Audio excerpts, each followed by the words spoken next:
Hey everybody, welcome to Love and Reload, the voice of the relocation industry. I'm your host, Ben Cross, and I'm with Gabriel Castro from BAL, and we're talking World Cup and immigration today. Are you ready, Gabriel? Oh, I am pumped. This. I've been waiting for this all tournament. Let's go. I mean, what's better than this, right? Peanut butter and jelly, you know what I'm saying? World Cup and immigration. Can we get any better on a Wednesday right now? This is fantastic. I hear you are a massive soccer fan. Is that true? My biggest sports passion is following soccer. I grew up with it. My dad's from Mexico. He taught me as a young child to love this sport, be passionate, especially the World Cup. I've been to two World Cups before this one myself, and Wow. I'm just so excited about it being here and everything about it. Yeah, it's been great. And where in the world are you right now? I'm in Los Angeles at BAL's office in downtown LA. Phenomenal. And y'all are hosting a lot of big time matches there at SoFi. 8 games total. We've had 2 games that involve the U.S. We have 2 knockout games in this round, and we also have a quarterfinal, which might be U.S. v Spain. It looks like it could be. Ooh, fingers crossed. Hey, Yeah, we're we'll actually going see. to make some predictions too. Get in the comments, y'all. I want to hear who you got in this World Cup. Who do you like? Who are you feeling right now? I mean, we've seen enough to have some opinions, I think, here, right? Going into it, it's always, kind of hypothetical, but then you kind of go through the group stages. Now we're into the knockout rounds. We're actually seeing some people getting knocked out. What surprised you most right now? Get in the comments, Gabriel. What surprised you most? I think, I mean, as big of a U.S. soccer fan as I am, I was surprised by the quality of play they had in the group stages. I mean, I was there for that opening game against Paraguay. They were free Wow. flowing, they were passing it with ease. They just made the game look fun. I've never seen the U.S. soccer team look that good in all of my years cheering for them. And I was so happy with it. It looked like there was a moment we might win that thing like what 4-0 or Yeah. something, right? Like that was bonkers. Yeah, no, I mean being a fan and seeing it in person. I absolutely top of my mind. Yeah. Get in the comments, y'all. Who are you rooting for this World Cup? It's interesting to always see kind of people's, obviously a lot of us are here in the U.S. Some people are watching abroad, but a lot of us are here in the U.S. But then we also have these like, historical kind of allegiances, right? Like whether it be to Mexico or it be to England or it be to like so wherever your parents came from. It's really fascinating to kind of see people like kind of Daisy in my office. She's been pulling for Colombia. Even though they're probably gonna it's gonna be tough. It's gonna be a tough one. That's all I'm saying, Daisy. Um, No, that's a really good point, Ben. I think a lot of people have been calling this a diaspora World Cup. When you're looking at every team, there are players born in other countries that are going back and representing countries of their heritage instead of the country of birth. And you're seeing it all around, not just the fans here in the U.S., like you were saying, but even on the field. You're seeing teams like Morocco and Senegal that's playing behind you that are fielding players from all around the world. yeah, and yeah, you're right. We got Senegal playing Belgium right now. Who do you like in this game? This I is was a going pretty to evenly say matched game. I really liked it for the vibe, and now I feel like it was a bad call to put it behind you because all I'm paying attention to now is the game. I really like Senegal. I think Belgium looked really sluggish in the group stages. I think against Iran, against Egypt, they were pretty slow. They weren't able to score very easily, and Senegal is just a good, fun team. They have Sadio Mane up front, and I really think they can make something happen in this game. Okay, yeah, the African nations have really been representing, right? I mean, 10 of them in this World Cup, 9 of them went through to the knockout stage, and they're not just there for representation. They're making some noise out here. Morocco's already won a game, right? And there was half the game this morning. I thought Congo was going to beat England. I was on the edge of my seat for that one. I was kind of. Don't tell Cameron on my team. He's in the UK, but I was kind of rooting for Congo, I was honestly. definitely rooting for Congo. You know. I will say Mexico versus England in Mexico City, which is now what the matchup is going to be. It sounds on paper like a classic, an epic showdown for the World Cup, like one we're going to talk about for years. And I knew as a fan I wanted to see that, but I also so bad wanted to see Congo upset England and get Yeah. there instead.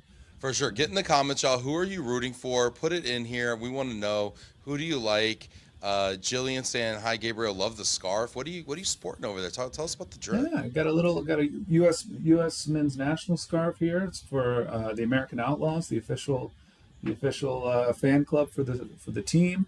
Oh, and the LA Make in sure I there. I wear see it the every LA. game day. Yeah. It's Okay. the LA chapter. They have like individual chapters across the country, and I'm sure there's multiple in Dallas, the DFW area. But it's pretty cool to be a part of it. Yeah, let's see. Tell us who you're rooting for. Put it into the comments here. Christopher Barnett says put 25 down on Kalshi for Mexico to win. What What are kind of those odds? odds? What is that? Yeah. What does that pay out, Chris? What does that pay, Chris? Yeah. Mexico is looking really tough.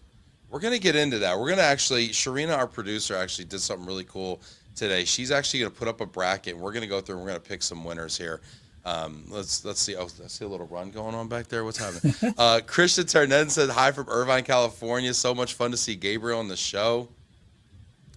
But he's like, does anyone care about the ball? It's just getting kicked around so much. Yeah, there was some talk about the ball being kind of funky this year. I don't know. It hadn't affected play, right? I don't think so. I think we've seen a really good quality of play. Lots of goals, lots of fun. I think it's been a great tournament. All right, shout out to Sharina, our producer here. Colombia and USA all the way. Who's going to go further, Gabriel? Is it going to be? And in my heart, I know it's the U.S. I can tell you. I forget. Colombia's in a tough bracket though. I think they're in the bracket with Argentina. U.S. is on the side of the bracket with Spain. They both have some challenges to get to that semifinal. That's a good segue. Let's actually bring up the bracket for people out there on Kalshi over here trying to figure out how to invest their 401k money.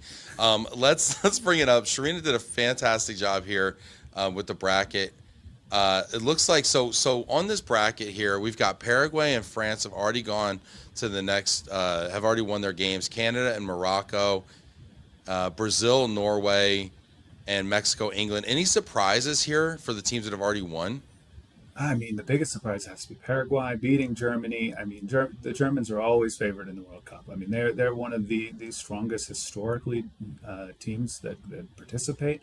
I forget how many World Cups they've won, but it's a ton, frankly, at this point. One of the best countries in the world, and being held like that to a Paraguay team that the U.S. beat 4-1. I mean, like a Paraguay team that hasn't looked that great in this tournament, and you got to say that's says maybe it says more about the U.S. than I hope. I hope that's what we're talking about. Does it say more about the U.S., more about Paraguay, or more about Germany? I think it says the most about Germany. I think they're about to see a total reset of this team. There's probably 4 years from now, you're going to see very few players that are on this team right now make the next World Cup. I mean, they are probably going to be roasted by their local media. This is going to be a reckoning back in Munich and Berlin and Dortmund. I think they're going to have a lot to say.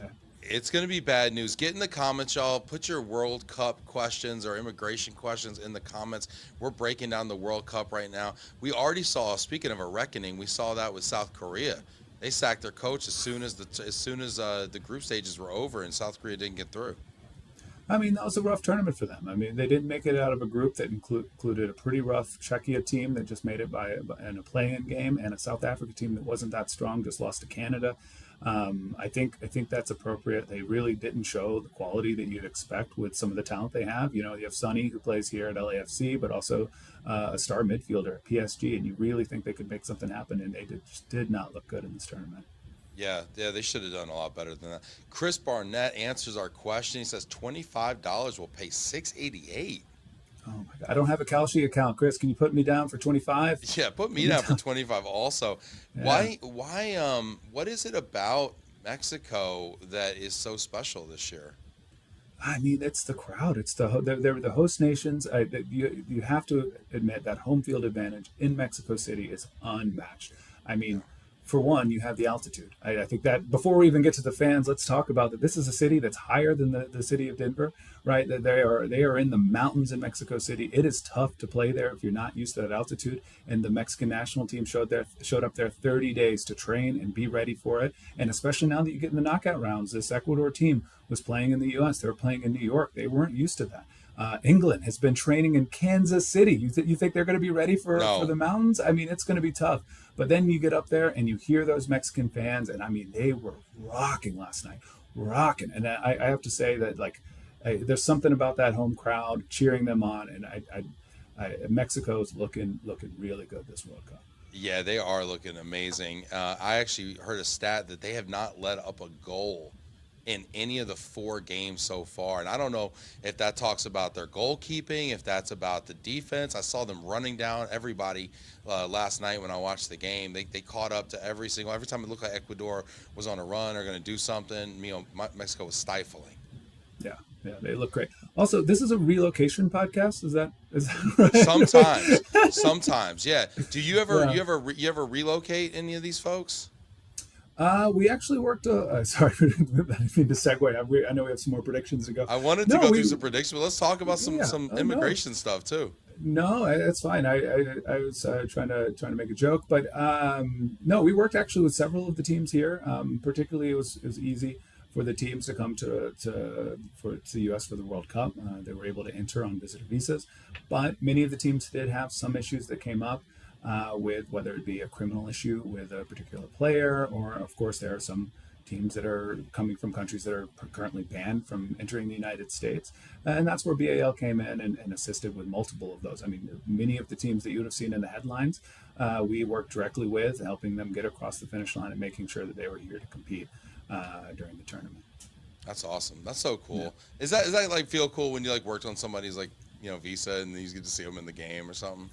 Yes, and I will say that because it's 2 things. Is one is I get really excited to see my clients on the field, but also if I have like an email I haven't responded to, or there's a case that I don't know, and I see the team on TV, it just stresses me out on a Saturday. It's a dual-edged sword for sure. Do you ever be like, hey, great job on Saturday, and by the way, status update for you? Yeah. That's funny. All right, let's go through. I want to hear your predictions here. We got all these games up here. Argentina, Cape Verde over here, or Cabo Verde. I never know how to say this. They're. What are you thinking?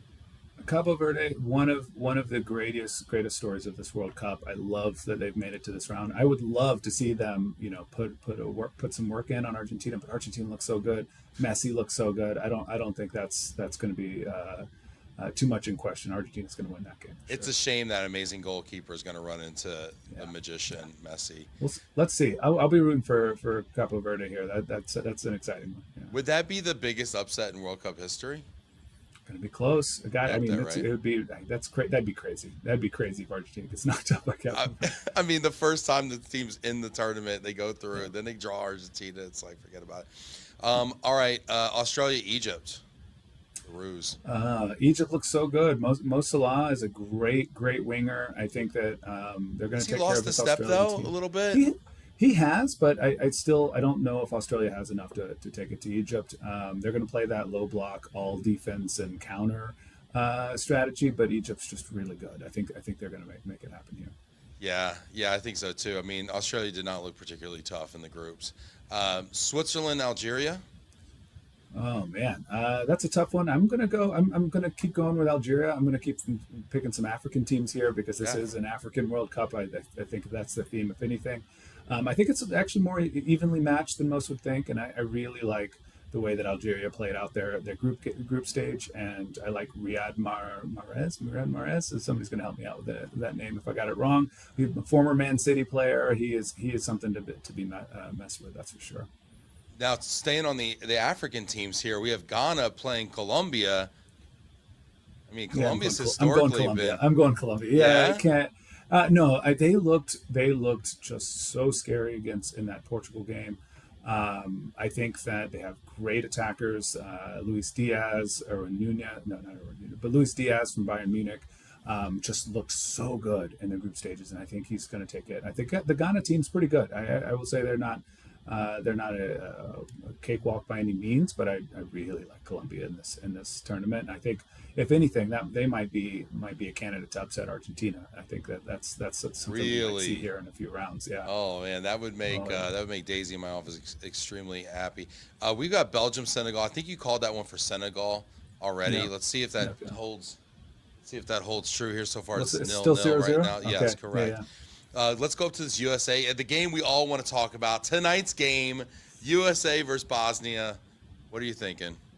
Ooh, it makes me nervous just saying my thoughts out loud about the game. I'm that kind of fan Or that do you believe you could jinx it? Are you a I do. superstitious I fan? do. I wore this jersey because I was wearing this the last time we won. You're not wearing like the Uh, same underwear now for yeah, just the yeah, haven't groups, are you? changed. Haven't changed since the tournament began. Playoff beard. Okay. Yeah. No. I look. I think the U.S. is good, and they are favored to win this game. And if they play the same way they did against Paraguay, the same way they against Australia, they should beat Bosnia. Bosnia is another one of these teams that's going to sit back, play a lot of defense, hope to counter, hope to get set pieces.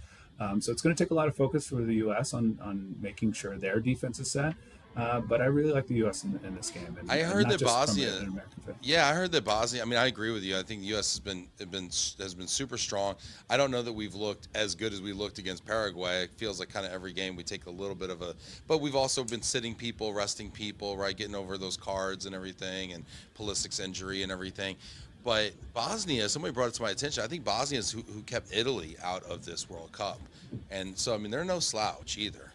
They are no slouch, and you remember this is Bosnia and Herzegovina. And they're the only team that gets to have two countries on the field at once, which I feel is unfair for the U.S. But no, I mean they're a good team, and they have the ability to upset the U.S. here. So it's not something we should be overly confident about. I don't. All right, well I'm gonna be tuning. I'm gonna be tuning. You got your watch party all set up and everything for this Oh game. yeah, I'll be there. You know it. You know it. Nice, nice. Let's go up to Spain, Austria here. Who do you like? I think I think Spain is going to be upset sometime soon. I don't. I think they didn't show what they possibly could do in the group stage. They look pretty slow. They're having trouble scoring. They're doing their Spain thing where they just pass until they make themselves sick. But I don't think it's happening against Austria. I don't think that Austrian team is strong enough to overcome Spain's So line on this one. Spain goes on and plays who? Portugal or Croatia?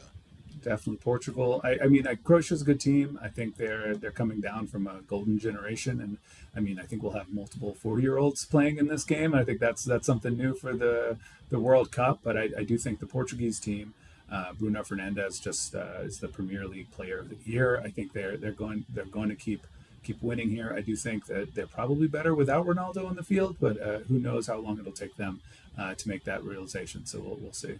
What's Ronaldo's status? Is he healthy or is he? He's old. He's healthy, but like I think it's one thing. He's just not able to do all the things that he used to be able to, and it's making it hard for them as they're putting him up top. They're hoping he can make the magic happen for him, and he just doesn't have that extra step that he always had. And I think it's holding them back, and we'll see if that's going to prove to be a decision they're going to regret.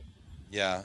Netherlands, Morocco. Morocco's already gone through. They're going to play Canada, who had a pretty easy game against South Africa, although not in Canada, unfortunately for them.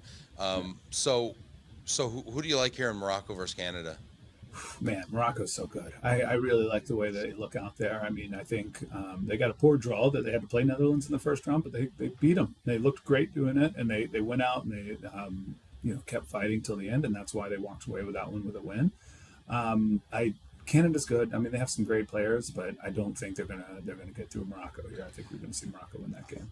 I didn't realize it at the time, but they showed the world rankings, and I think Morocco was 8th and Netherlands was 7th or something like that. Yeah. So maybe Netherlands got the bad draw there, right? It's like Morocco really showed their quality there for sure. So France is now playing Paraguay. I got to think you like France here, right?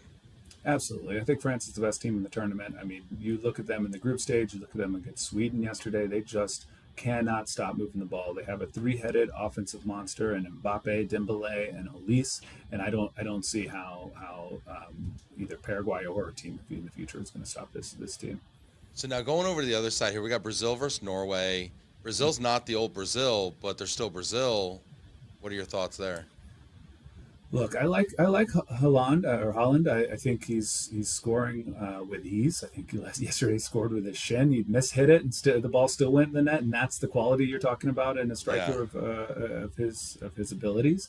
I really like Brazil, though. I mean, people have been counting out Brazil during this whole World Cup cycle. I do think that they just have so much skill up front, so much skill on defense. I think they're being overlooked, and they also now have this great coach and Ancelotti you saw the difference in play in the first half against Japan and against the second half. That's largely because he changed their strategy entirely. Really was able to up the game and take it to Japan as opposed to allowing them to dictate the terms. I really like Brazil over Norway here. So Mexico's playing England. This has to be one of the best games coming up. Who do you like? Mexico, England in Mexico City. I mean, this is the World Cup matchup I dreamed about. This is something that it sounds like we're going to be talking about for years.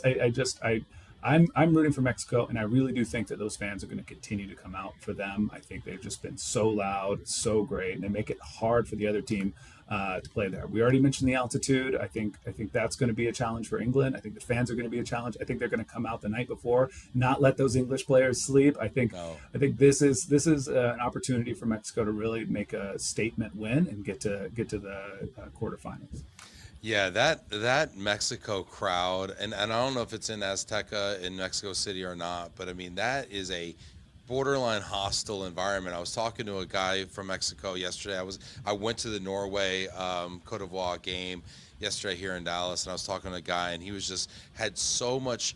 It was beyond passion. It was like there was there it was criminal how much passion he had. He was like ready to go fight somebody. Like there's nobody even to fight. Like I'm like, here we're watching Norway, buddy. Like like he was so ready. He was like talking about Landon Donovan and stuff from years ago, and he was just like going off on these tangents and everything. I'm just like, bro, like chill. Otherwise, really nice guy, but he was just so into it.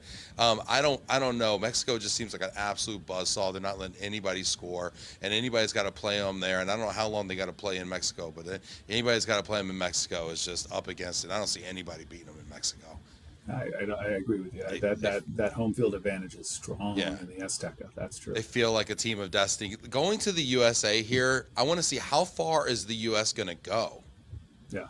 I mean, I really like their chances against Bosnia. I think whoever wins from Belgium or Senegal, that's a good matchup for the U.S. The U.S. beat Senegal in the friendlies leading up to the World Cup and played Belgium very well. And I think Belgium won that game, but the U.S. has since filled a lot of holes, changed their approach a lot. And I do think that's a really good matchup. And I think with the home field advantage that the U.S. is seeing, it's that game would be in Seattle. I really like the U.S.'s chances of getting through there. After that, it's getting a little bit more difficult. We're talking about Spain and the following round, and maybe France after that. It's going to be tough. In my Can heart, we beat I know Spain? the U.S. Can we beat Spain? In your opinion, yes. You said they're overrated. I think they've showed an inability to score that I think we're going to be able to take advantage of. I mean, Spain's a very good team though. And I mean, frankly, they're more talented than the U.S. It's one question is, can our team play better than their individuals? And so far, I think we've shown that we can rise to that level and we can make it happen. So I do think it's possible. And if we're healthy too, right? We need Pulisic at full strength. We need all of our players playing at full strength. So I love that. And then we see France and hey, who knows, right? Any given Sunday, who knows? This is awesome. This is great. Who do you have to win it all? In my heart, again, U.S. is winning it. It's a USA versus Mexico final. I'd love to see the Kalshi odds there, right? Yeah. U.S. Mexico. Chris, if you're still on Kalshi, let us know. No, I think this is the French team is the best team in the tournament. I think the way that they've really just cut through any defense they've faced, they are scary, and I really do think that they have the best chance of winning this. So thing. France to win it all. Okay. If I pressed you and said, "Hey, I need an underdog. I need a dark horse favorite here," who do you like? I got to go with Kalshi and put some money on it. Who do you like here? Yeah, I mean, I keep talking about Mexico and that fan base. I mean, that is really something that's going to make a difference here in Mexico City against England. If they win that game, they're playing in the U.S. But hey, the Mexican team has a home field advantage in the U.S. as well. I don't know if you knew this, but they played the majority of their friendlies on U.S. soil these days because they can sell out U.S. NFL stadiums even when the game doesn't matter. We got a goal behind us. Senegal has just scored. Let's go. They're 1-0 Senegal at the 24th minute here. Oh, and these guys are just feeling it. They're feeling it for their country right now. Oh, yeah. The Belgian guys telling everybody chill, which ain't going to happen. Chill out. Yeah. Chill. Yeah. Don't lose focus. Yeah. Oh my gosh! No, looks like all your predictions are coming true right now. If I had to go with an underdog and I didn't go Mexico, you know what? This is underdog. Yeah, kind of, because they're not in the top 5, best teams in the tournament or whatever. But I saw the Norwegians yesterday. We were doing the roo. We were getting it going. We were doing all the chants. I got the Viking helmets. We were hanging out with the Norwegians, and they feel like so hot right now. And Holland is so hot. I mean, he's scoring goals with his ponytail at this point.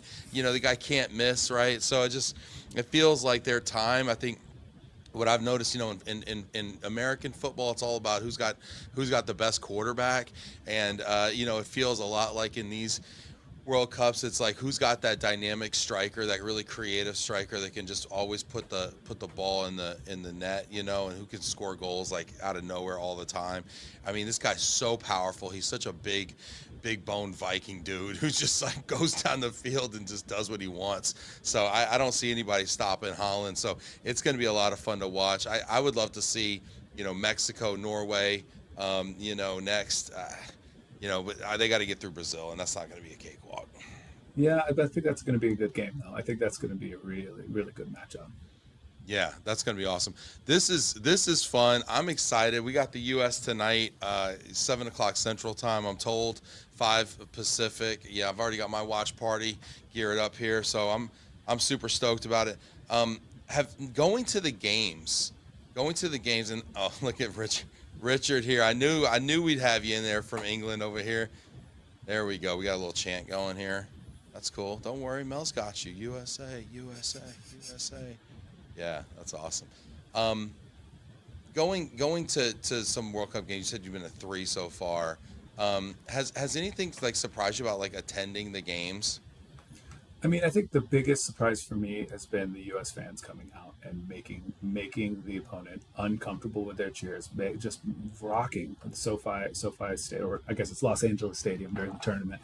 Yeah, rocking that stadium, and I mean the echoes of USA, USA. Whatever, it really felt good. It felt, I just so promising. I honestly, we were talking about Mexican home field advantage multiple times already, and before the tournament started, I kept bringing that up, but I didn't think it would happen for the U.S. The U.S. has proven they have home field advantage. They'll continue to have home field advantage, and I gotta love what I saw there. I will also say I went to Belgium versus Iran, and I will say that very interesting was seeing the dynamics of what it meant to be an Iranian fan in America. Like that was and here in LA. The Persian diaspora is one of the largest in the world, if not the largest outside of Iran, I believe is. And they showed up, and there was, an anti-regime protest outside. It was very small, but when Iran tied Belgium, that turned into a celebration. You saw all these people coming out.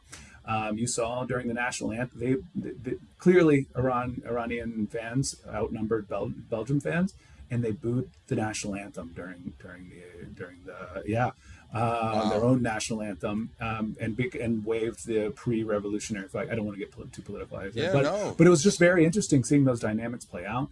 I thought that, but again, they brought the noise. You could hear them throughout the game. They felt that they were passionate about the team, if not passionate about the government that represents the country right now. And seeing that dichotomy was very interesting.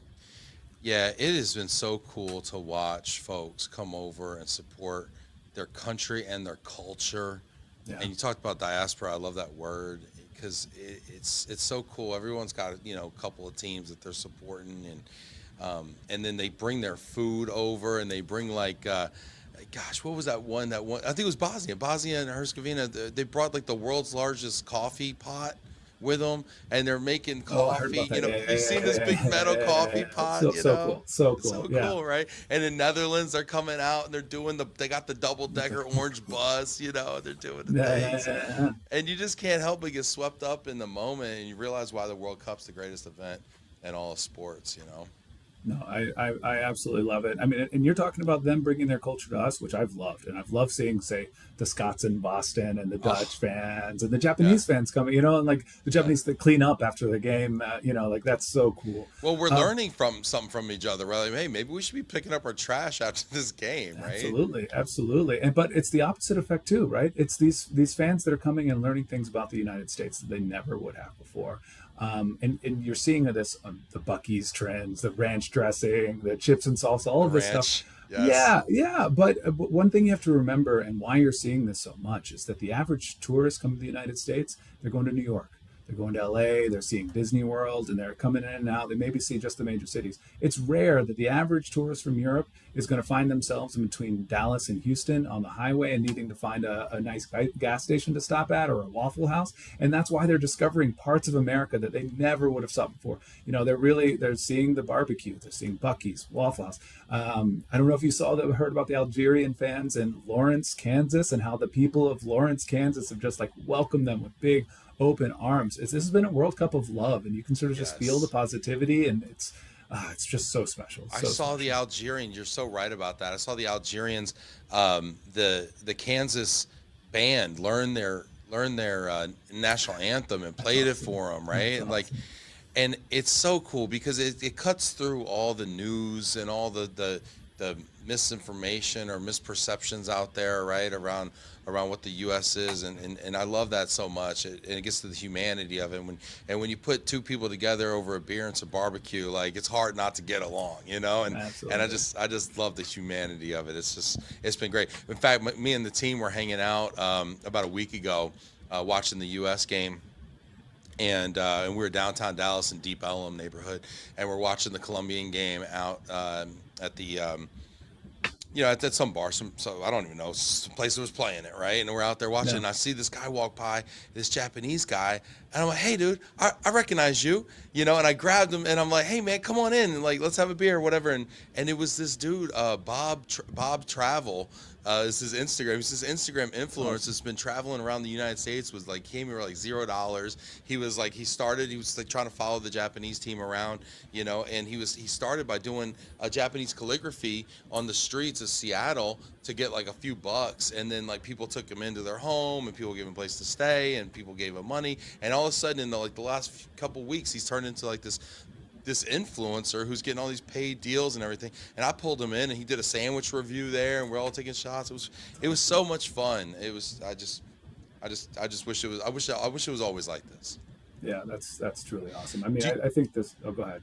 I was just going to ask you, do you think that the U.S. is falling in love right now with soccer in the World Cup? Do you think it has sticking power? Because it feels like we get woken up every 4 years to this, but then it kind of subsides, right? I mean, is this different? I think it's different because we're hosting. I think it's different because we're seeing the passion of these fans up close and personal. We're seeing it in our major cities and all across the country.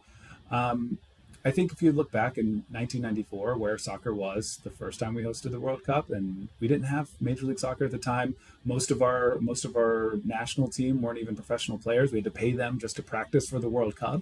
I mean, Wow. it's a difference in like at least this time our fans will have a place to go. We have things to build on. I think there's a soccer culture that will continue to grow, and I think you also have to imagine these kids, the 8-year-olds that are going to these games and are meeting new heroes and seeing what soccer greatness can be. I think it's going to start changing pretty quickly. I think the numbers, something like the game grows 8% every year there's a World Cup in the United States, and it slowly decreases in the years after, and then grows again 8%, and then slowly, and so it's like a few steps forward, 2 steps forward, 1 step back. I think is kind of what you're seeing. But here, being the host, seeing so much of this passion, so much, I think you're going to see 4 steps forward, 1 step back. Yeah. I think it's really going to make a difference. Well, and I think we're seeing the fruits of some of that now, where the athleticism and the skills that we're seeing in our team this year is just different. It's on a different level, quickness and all that. Yeah. Let's get in the comments here. We got people leaving us comments here. Let's check in with everybody. Get in the comments. Let us know how you're feeling about the World Cup. What are you seeing? What's interesting to you? Any predictions? We got people just singing, just "You're My Wonder." Well, yeah, Richard was getting into the beverages, I think, during the London during the England game. He says, think U.S. very impressive with a fast, high-intensity game. England have another approach, passing in triangles from the back and aiming to bore the opposition to sleep. Unfortunately, they also bore the fans to sleep. Let's I want to be more excited with the game. Yeah, that's funny. That's great. Lexi says, totally. My 9-year-old daughter said to me last week, when I play on the U.S. women's national team. Awesome. That's super cool. Yeah, that's awesome, Lexi. Thank you so much. Get in the comments, y'all. Let us know how you're feeling about the World Cup here. Richard says, bad news for English fans in Mexico. Seems not allowed to drink in public. They have enough bars in there. You won't need to drink in public. No worries. They'll be okay, Richard. They'll be okay. Yeah. Christian says it's a lot of fun seeing comments about life in the U.S. on the Swiss news portal I read regularly. What are they saying, Christian? Are they surprised? Are they saying nice things about us? They still calling us fat? Like, what are they doing, Christian? Give us some. Give us some. He says tipping is a mystery to them. That's fair. I've seen a lot of these World Cup bars that are around the stadiums and everything that are adding the 20% and just standard. Yeah, Just keep it simple. they could just do that year round and save us all from doing the math. It'd be that easy. You're not lying. Vinny says, "Vai Brasil." Vinny, let's go. Vinny has entered the chat. Let's go. Vinicius. They look good. Yeah. Let's go, buddy. How far are they going, Vinny? You all the way? No, come on. How far are they really going, Vinny? How far, Vinny? I love it. I'm talking to him like he's here. Love Vinny. Richard saying, any projections for today's USA versus Bosnia game out there? What do you think the score is going to be? Final score? I'd like to see 3-1. 3-1 US. I think they got to put some goals in to relieve the stress of the game, take some pressure off, and to get Bosnia to sit away from the goal. They're going to be sitting back and letting us try to go at their defense. We have to open it up by scoring early. Nice, love it. Yeah, at 3-1, I'd be thrilled with 3-1. I don't want it to go to kicks. The love, please. Like, anything can happen. We've seen that with Paraguay. Like, I feel like that's people's strategy sometimes when they're overmatched. Is like, hey, can we just get to the penalty kicks? And yeah, hopefully we can keep it out of there. But I'd love 3-1. That would be amazing. Sharina says, Gabriel, you said it yourself that your role at BAL is very unique. How did you get into sports and entertainment at BAL? Sharina, always keeping us on track here. Thanks, Sharina. Yeah, thanks, Sharina. Yeah, no, I've been doing this for quite some time now. Immigration has always been my passion. My dad was from Mexico, and I always saw, what he was able to do and build a little business in Alabama, start a family, and I saw doing immigration as like helping others achieve their American dreams. So it was what I always wanted to do. After working with the DOJ and in a community organization, I got my start in like corporate immigration at a small firm here in LA. Of course, they did the perms and the H-1Bs. They also represented the big time sports teams that you see out here, the Lakers, the LA Kings. They had, some major sports agencies they worked with. And the partner that worked on those accounts, it was something that, they would always ask for volunteers, and there was no other sports fans of the junior associates. And I just kept raising my hand. And I mean, they're very high pressure cases, right? These are VIPs there's a lot of visibility, eyes on it, yeah. High visibility. And so a lot of people don't want to work under those kind of cases. Yeah, you don't want to read on Sports Center. It's like, Sure. Luka Doncic's visa wasn't approved. You're like, yeah, no. Yeah, that's happened. No, sometimes it's not your fault. But no, I mean, so most junior associates didn't want that kind of pressure when they were working, and I kept raising my hand until I created a specialty for myself. And you see the case after case, and then an RFE comes in, and you really deep dive into what makes a sports case happen or an O1 entertainment case happen, and you really develop that specialty. And I just continued that path up until BAL. So. What advice would you give to people who are like kind of looking out to carve like a niche for themselves in a company? Because I think it's so forward thinking of you. I mean, I'm sure you did it because you love sports and entertainment like the rest of us do, but it seems like you had the presence of mind to actually want to carve a niche, though. I think it's a couple of things. I think it's making it known that that's your interest, right? Like, I raised my hand, but I also, when I saw that we did work for the Lakers, I said, I'd like one of those cases, please. If that comes up, I'd love the opportunity. And I mean, depending on the size of organization or whatever it is, ask for the type of work that you're interested in. Make it clear to the people that that work around you that that's something you're interested in. And I think LinkedIn's a really great tool, and to build your own brand around the area of specialties that you want to work in. And even if you're not currently working in it, you can have conversations on LinkedIn and sort of start to show your interest in that world. And you might make the right connections, or might lead to the right path that will send you on your way to working in that wherever you see your specialty going. Yeah, and what I'm hearing too is like you raise your hands numerous times. Like, you didn't raise it once and say, I've notified them. I've let them know that I'm interested. And like, that's just on the record somewhere for years. Like, we go back and check files and be like, was anyone raise their hand? How many times did you have to raise your hand before you really got into the mix? I mean, countless at this point. It depends on what stage of my career you're asking for or asking about. I mean, when it was at that small firm, and I was telling the partners, hey, I'd like to work on a sports case. Hey, I'd like to work on a sports. It was plenty of times, but also like talking about making that brand for yourself on LinkedIn. That's a version of raising your hand, and I mean it. LinkedIn can feel sometimes you post for months, if not years, and you don't feel like you're seeing a return on it. But I think that branding is so important. It does go so far. Ben, I think you're really good at it. I feel like I knew you before we even met, just because of the way that you post on LinkedIn. And I think that's really important. It's really important to show others that, hey, this is my specialty. This is what I want to work in. And it works. It works, but you just have to keep pounding that pavement until one day the fruits come through. I love that. I think you're so right. I mean, I think about it like planting a seed, right? You plant the seed, it doesn't even show shoots of growth for 6 months or a year sometimes, right? And then you just keep watering it, and then at some point you forget, you just kind of make it a habit, and you forget, and then you turn around and oh shoot, it's bearing fruit now. Look at this, and but you can't dig it up every day and look if it's got roots yet. You got to just trust the process a little bit. It's now countless times where you post something or reach out to someone or you do all this and like nothing happens. People have come to me years later, like hey, I remember you posted this thing, and I was like, that thing, that was 2023. How do you remember that? But like, this is something just posts and sticks in someone's head, and they're like, oh, yes. Gabriel knows about NIL and college athletes and the immigration status, and like one day they just give you a call, and it works. And I think you just have to keep doing it and keep up the consistency, because one day it is going to pay off, whatever you're going for. Get in the comments, y'all. We're talking about kind of building that personal brand, carving that niche. Gabriel sharing stories about kind of becoming a subject matter in sports and entertainment within the immigration field. Get in the comments, y'all. I'm curious to see if you've had any similar experiences. Christian said, Gabriel, I completely agree with you on what you said on LinkedIn. It's happened to me too. That's interesting from a corporate side, right? Because you're a lawyer, but you also kind of develop business too, right? And I definitely have a business development hat on, right? So we understand the importance of having a brand and kind of hanging a flag out there to say, hey, here's what we do, who we are, and why you should call us.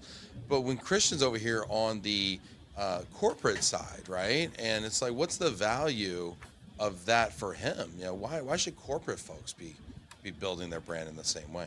I think it's looking at whether it's building your role where you are now, or building applying to that next job, that next step in your career, whatever it may be. It's showing the interest and showing that that's what you want.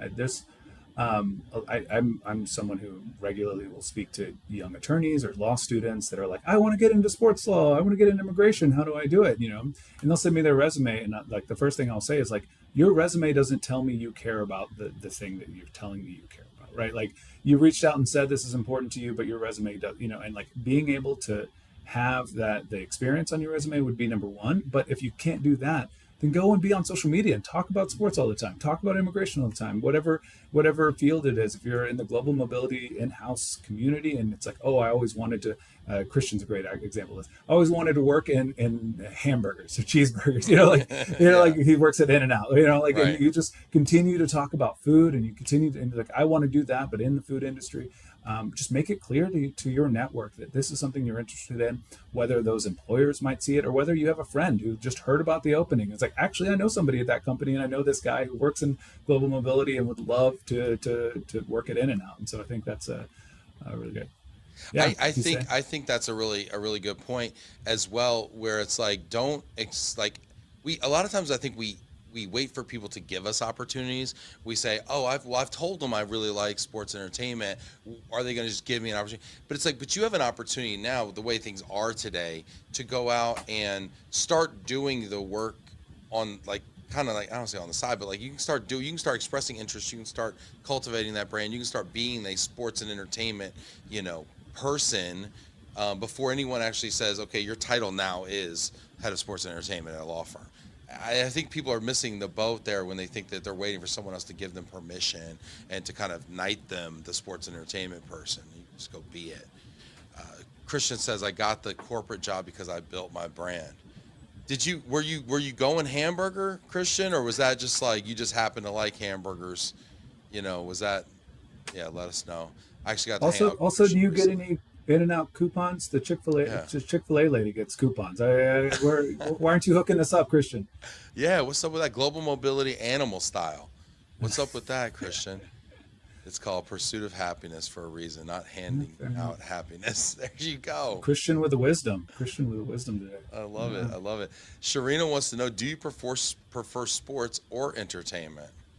That's a good question. Actually, my a bigger passion than me than soccer is film. I'm a huge film buff. It's one of the reasons I love living in the city of Los Angeles is that I'm surrounded by people who work in it all day, every day, all day, and we can talk about what our favorite director is doing and what we're excited about and what the box office was for the movies this week. And so I have passion in both. I love doing working in sports, and I think that's been just a true pleasure and an honor. I mean, especially as passionate as I said about I am with soccer and the World Cup, and the fact that I was able to help with 1,200 workers for the tournament come over. It's just something that Wow, I've just taken 1,200. so much pride while watching this event and knowing that I actually had something to do with how well it's been going, and I just feel really good about that. Which has more immigration challenges, would you say, sports or entertainment? How would you compare the two? Yeah, I think they're both tough. I mean, when you're dealing with an athlete coming to someone who just got traded or who's coming to the United States from abroad, and they have a hard deadline when they need to be on the field, right? And when they need to participate, and that's where the most pressure is coming from you in those cases. But of course, for most team sports, there's other players on the field. There's people on the bench that are ready to take their spots, and so if their case gets delayed, which we never want to happen, they can still play. They might not play as well because that might be a star player or something like that. When you're talking about the lead of a giant Netflix movie or Warner Brothers film, and they can't show up for filming, I mean that the whole set might be down for a day. Yes, The whole production might be down. I mean, right. so there's a lot of pressure there to make sure you hit those deadlines, and they're both very. The biggest challenge is timing. Is that everything has to go much faster than the standard immigration world. They don't want to learn about immigration enough to be able to give you the benefit of the doubt when you say, well, it takes X amount of weeks. They're like, no, we need it next week. So that's and so there's definitely challenges there. So you can't just call Idris Elba's understudy and be like, "Hey, Idris can't make it. Well, Yeah, let's just go on with Gary over here for a yeah. while Just and shoot just Gary from the back for these scenes. Yeah, yeah. do all the stunts up front." Yeah. No, that's super interesting. I didn't really think about it. I mean, for me, it's a little more obvious with sports because, we even saw in the NBA this year they did a All-Star game format where it was like the U.S. versus the world, right? And I was really surprised the world honestly didn't do better since all the MVPs for the last 5 years have been international players, which is crazy. If you would have told me that 20, 30 years ago, I mean, it used to be when they drafted an international player, you're like, ooh, I don't think that's going to work. You Sure. got to be more than just tall. But now, I mean, you got Luca and you got Wemby and you got Shea Gilgeous-Alexander. I mean, and not to mention Jokic. I mean, these folks are the best players in the league right now. So to me, that's a little bit more of an obvious one than say the entertainment piece. But it's interesting to learn about that. Well, it doesn't help that when you get an English actor for an American movie, they use an American accent. You forget that Tom Holland is actually needs a work visa to be on set. I think that makes a big. I mean, there's so many English, Australian actors, Canadian actors that are part of our industry. Not to mention from the rest of the world, but for those that they put them in a movie and you just totally forget that they're not born here. I think it's not front of mind in the same way. Yeah, I remember when Russell Crowe was doing American Gangster and had to be like a Jersey cop and from the '70s, and I was like, that was the first time I really heard. I was like, I don't think he's from here. Like I don't think is that Australia. What is that right there? No, that's super interesting. Um, yeah, yeah. When we talk about going to kind of the World Cup and everything, when we talk about all the not only the athletes that come over, but all the fans and everything. I mean, what are some of the travel challenges that you've been seeing? I mean, it's travel challenges all around. I mean, I think that something that people don't realize is sort of the scale. I mean, it feels big, it does, but when the numbers that we were given, I mean, there's hundreds of thousands of fans coming, but there's also 100,000 plus workers coming to the U.S. for this tournament, not just from FIFA or from the teams themselves, but I mean, just think about the media. And I use this as an example is that Fox Sports sent 350 people to Qatar to cover the World Cup, right? That was just Fox Sports from one country, and that doesn't include the people that Telemundo sent, right? And that doesn't. Every single country in the world are sending delegations to the U.S. to cover this. That's just again the television broadcast. That didn't include the journalists from ESPN or Wall Street Journal or USA Today. That didn't include, podcast hosts or YouTubers or anything like. I mean, you're seeing just people from all around the world. You're talking, yes, the organizers, but also the sponsors, right? If you're Lenovo, which I can see in the advertising in your background there, right? That you are putting on events while you're here in the U.S. You're bringing in workers to work those events. You have people that are working hospitality in the press box or wherever for their VIP guests that they're bringing to entertain here in the U.S. and all of those guys are going to need work visas. I mean, this was a very, very challenging project for everyone involved. It was tough for the U.S. government to be able to manage all of that in a time where we frankly have been more restrictive on immigration than in the past. And all of a sudden we're inviting half every country in the world for this event. I mean, it brought challenges all the way around. So it kind of sounds like sports and entertainment are kind of intertwined. When you're talking about all these TV stations and everything that are sending people all over the world to cover the sporting event, it's kind of like two sides of the same coin. I mean, the same event, just bringing different types of folks. Like, what about visa type? Like, does visa type change for that? I mean, what type of visa are folks using? I mean, help me understand some of that. I mean, I'd say I'm going to answer sports versus entertainment right now first, and then I'll talk about sort of visa types for the World Cup. Sports versus entertainment, you traditionally see in the sports world the P1A and the P1S. That's a professional athlete visa for the P1A and their support personnel for P1S. They're also eligible for the O1, which has a sports category into it. But traditionally, if you're eligible in the professional athlete category, there's no reason to file for the O1. The O1 is the visa reserved for those with extraordinary ability, particularly in the arts and by definition, in the television and motion pictures category or fields. And that is what we normally would see in the entertainments. We use it for artists, we use it for musicians, we use it for film, all of that. If you're talking musicians, especially, there's some other ones, a P1B for famous entertainment groups, and a P2 for this cultural exchange program that we have with like certain Canadian organizations and a couple of British ones. But overall, I mean, there are different visa categories for each of those worlds. I think when it comes to the World Cup, it gets even more complex and more complicated from that. The Lenovos of the world might be using intra-company transferee visas, which the L1, which most of the mobility professionals in here are probably familiar with. They're transferring someone from abroad, of a broad business entity into a local entity. For those journalists that we talked about, there's a journalism visa. As long as their employers abroad, they're eligible for the iMedia visa. This includes not just the people that are writing up the story, the photographers, the film crew, the broadcasters, all of them. They're going to be able to come in on that iMedia visa. But you really see a wide range of applications here. What are the athletes using? The athletes are primarily going to be able to use those just a visitor visa in the United States. They don't need a work authorized visa. The visitor visa has an exception for those coming over to the U.S. to participate in a tournament like this, as long as they are being paid abroad and they're not being paid by U.S. entities. There are some complexities when someone may be here and going to pose for some photos for Adidas later in the day. That might create a work authorization issue right there, and they might need to have one of those P1 professional athlete visas in order to be able to do both. But in general, most of the teams, their support staff, they were able to enter on a visitor visa. Really interesting. It's pretty complex. There's a lot going on there. And you said you did like 1,500 cases related to the World Cup. Is that what you said? Or 1,200? 1,200 petition-based cases. I probably, when you include the advisory work we did for teams, for other sponsor organizations, the number's much higher. But at least when I look into our system and I can filter down for World Cup cases, I saw over 1,200. So. Oh my gosh, that's a lot of work. Well, we started this 4 years ago. We started like really in the early stages of the planning. Who we're going to bring over to the U.S.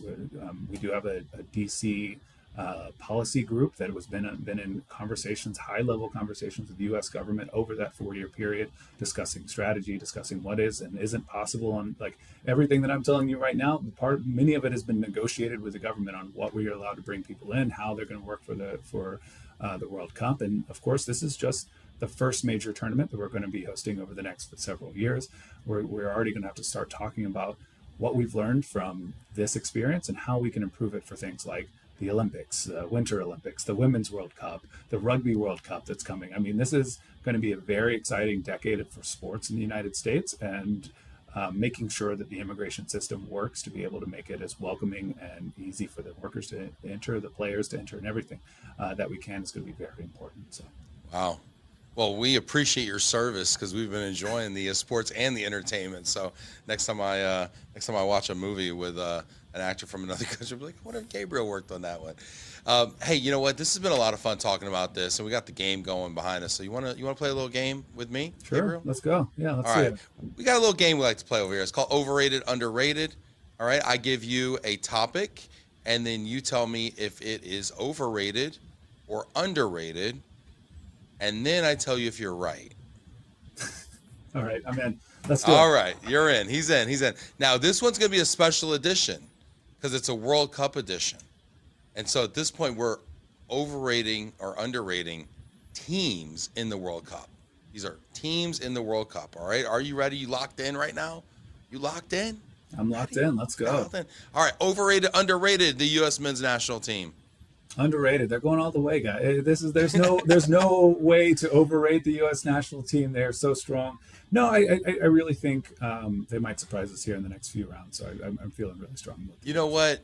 You know, outside the U.S., they are entirely underrated. Okay, there we go. Underrated. Let's go, USA, USA, USA, USA, USA. Let's go. Love it. All right, all right, nice. You got 1 point. 1 point. Softball's early. All right, overrated, underrated. England.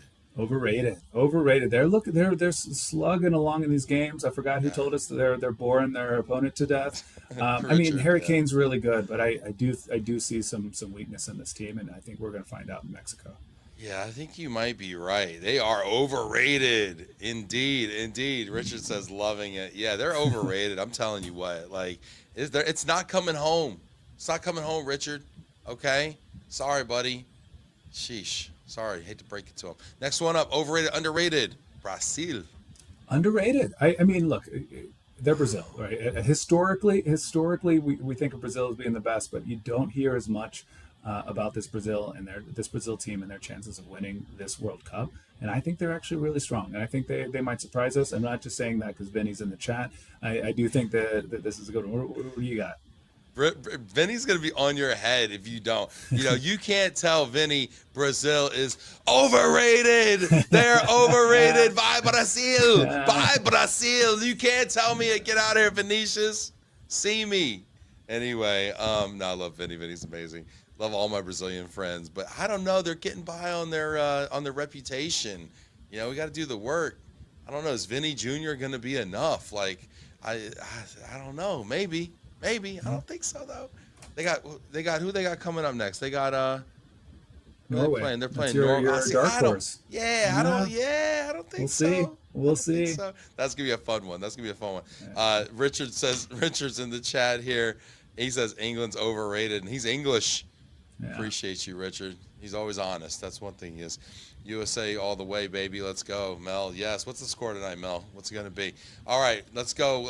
Next one up. Overrated, underrated. Mexico.